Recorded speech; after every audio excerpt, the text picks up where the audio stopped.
Some people dig for bones, others dig for truth. I do both. I'm Dakian, and this is Baron Bones.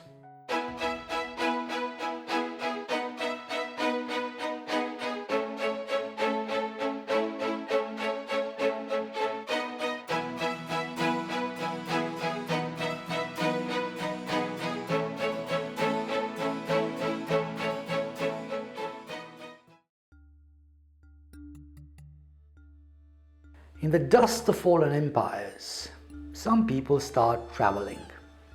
Today, we're diving into the wild, windy and wonderfully bewildering early travels of Franz Nopcsa, the eccentric aristocrat who could wrestle with dinosaurs and Ottoman bureaucracy without breaking a sweat.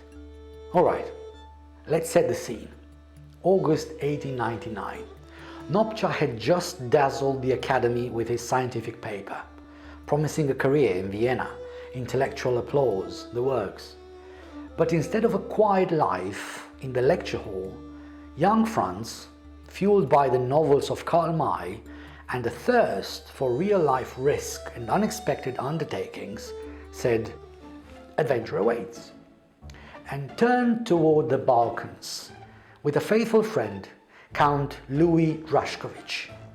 Franz wrote in his journal, "In 1899, I set out for Bosnia, for I had planned this journey with my friend, who later was to become my only true companion, Count Louis Drašković, who at the time was a law student at the Theresianum."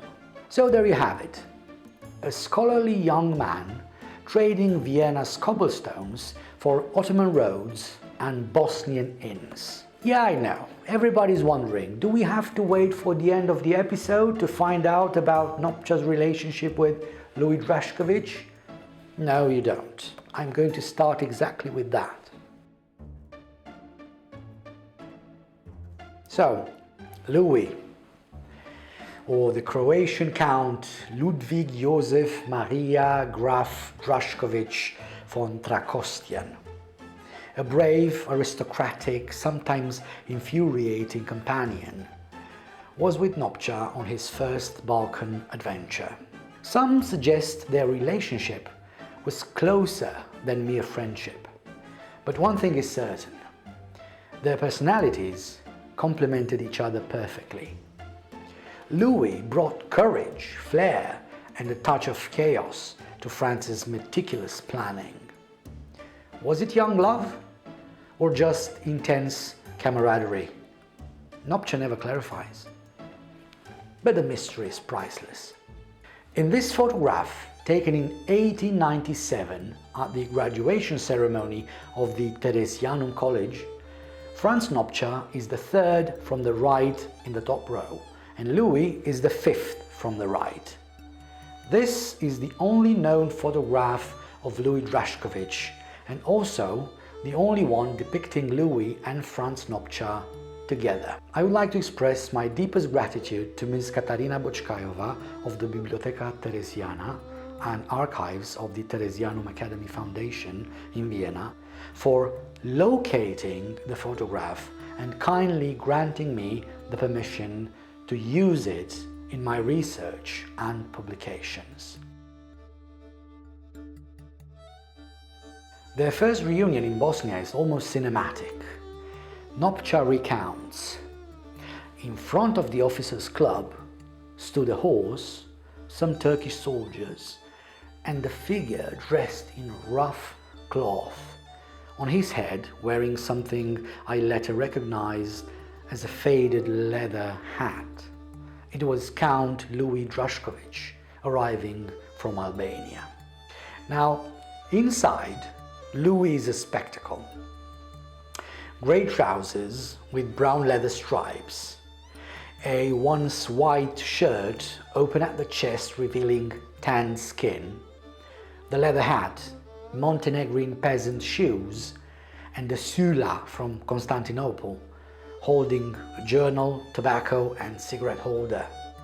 Unshaven, carrying a stick, he commands attention from the entire officers' club.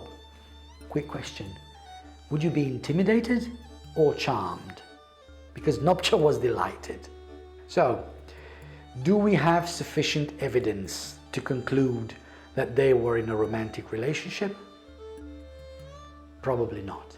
Moreover, considering that shortly after this trip, Louis Drašković became engaged to Bianca Bergs, the sister of another of their Theresianum schoolmates, Lothar, whom they met in Bihać during their Bosnian journey, where the spark between Louis and Bianca was likely kindled, we may need to reassess the true nature of the relationship between Nopcsa and Drašković. So let's get back to the trip and picture the Bosnian Broad railway station. Nopcsa writes, built in a splendid oriental style. The waiting room was electrically lit with colorful oriental decorations. A handful of Serbs and Turks, dressed in their national costumes, gave the impression of being inside a tale from 1001 Nights. Nopcsa arrives in Sarajevo and discovers electric trams, asphalt, cobblestones, and even unpaved streets, a city dancing between European modernity and Ottoman elegance. He's fascinated. European-style houses still displayed arabesques and arches of Oriental influence. This mixture of styles and Arabic decorations was particularly beautiful, he says. Yeah, Franz Nopcsa, part paleontologist, part architectural critic. And of course, turbans. He observes, in Sarajevo I saw many turbans. You must know that a turban consists of a long colored cloth wrapped around a fez. In one I noticed a knife, in another a pair of spectacles, and who knows what others may have hidden there. Quick poll, everybody. If you were hiding something in your turban, what would it be?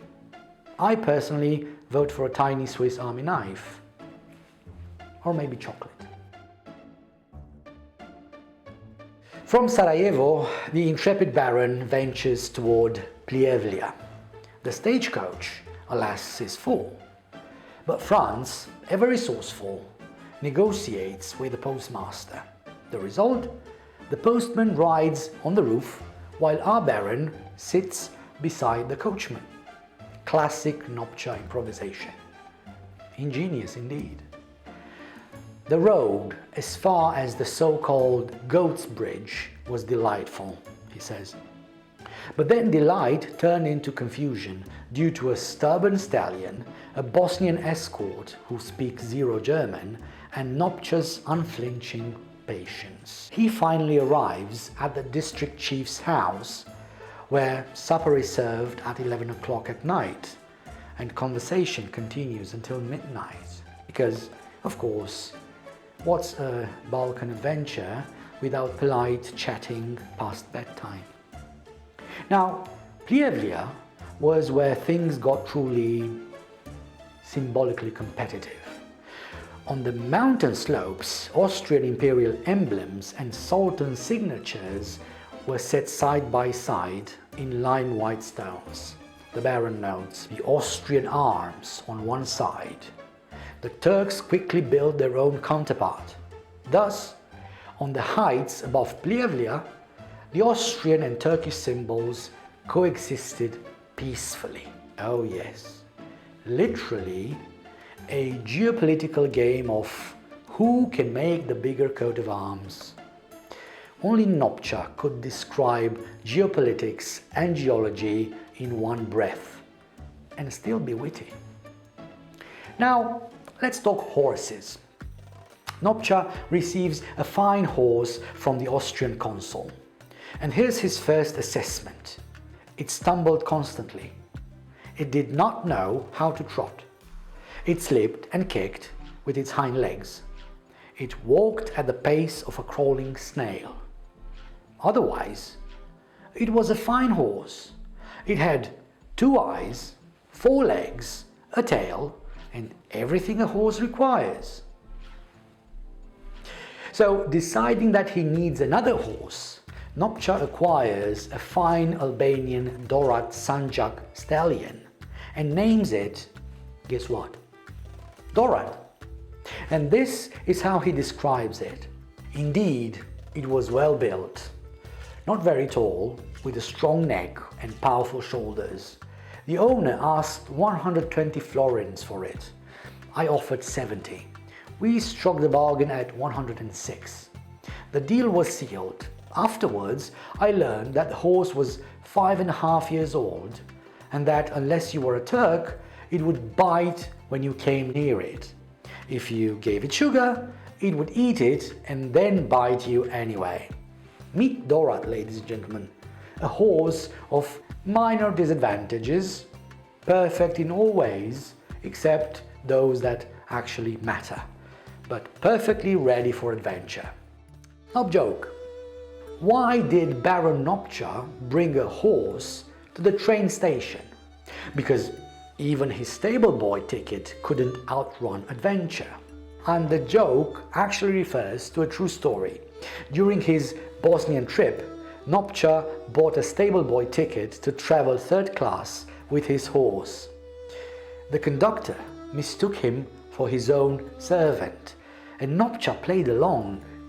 His unstoppable taste for adventure turned a simple train ride into a farce of mistaken identity and aristocratic absurdity.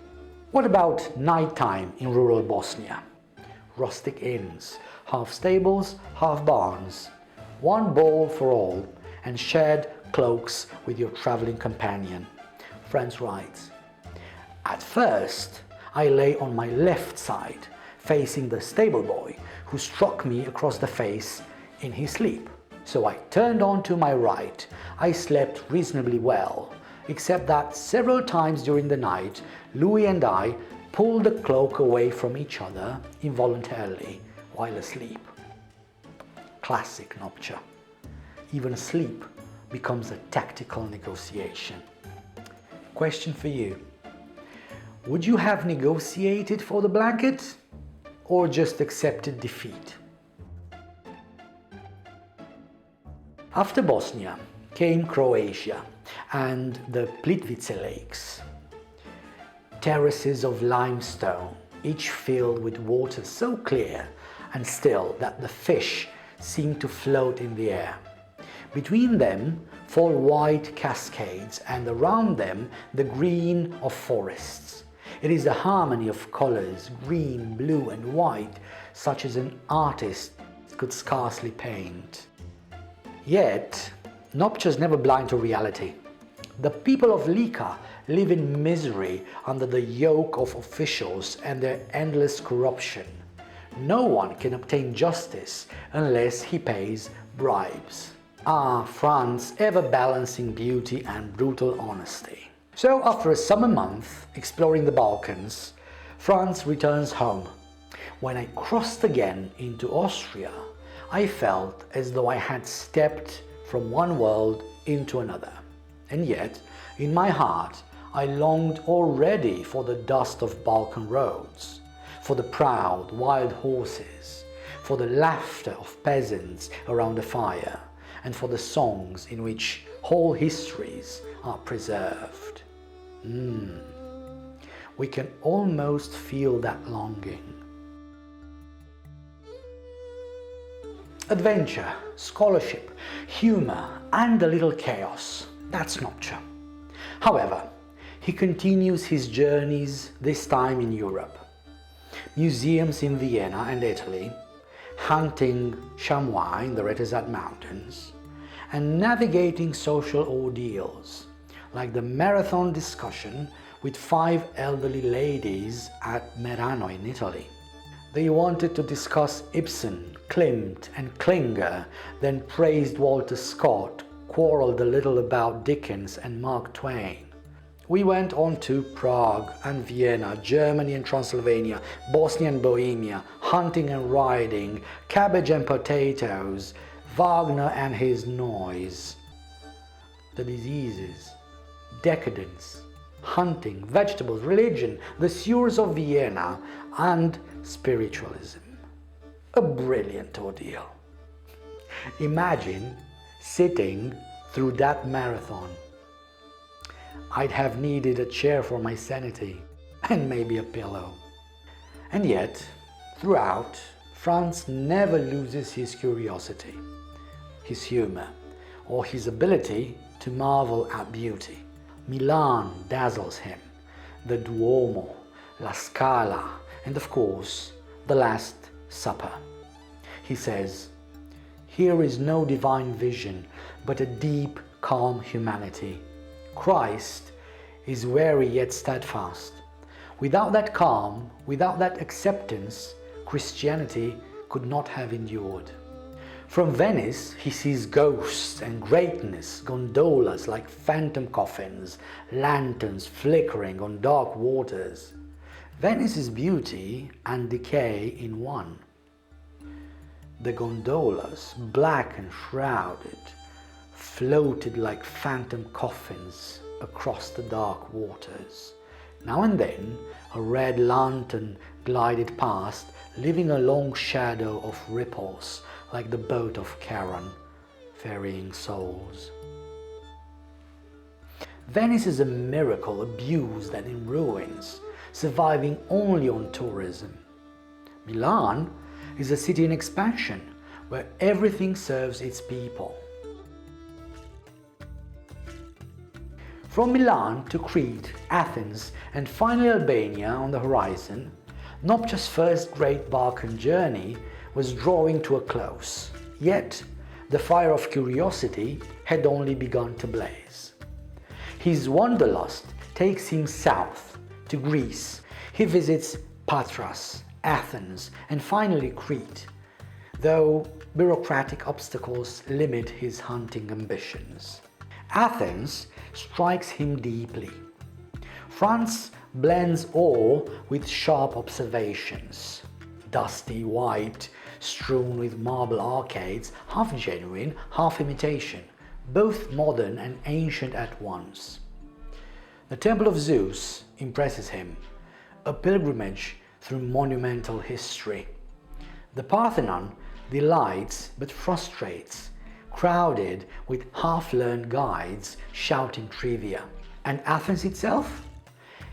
Here, the Greek landscape, blue gulfs, snowy peaks, deep ravines, corresponds perfectly to mythology. Nature and myth converge. He reflects philosophically on monuments worth pilgrimage. The Mosque of Cordoba, Baths of Caracalla, the Colosseum, San Marco, the Alhambra, and yes, the Acropolis joins their ranks.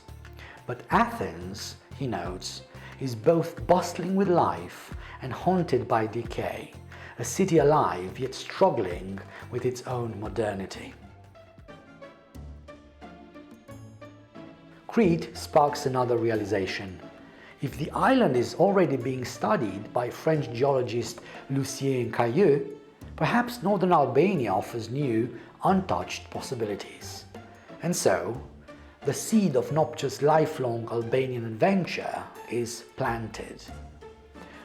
Meeting Cailleux was fortunate, for it turned my thoughts towards the geology of northern Albania, which I soon found more promising, he would write in his journal.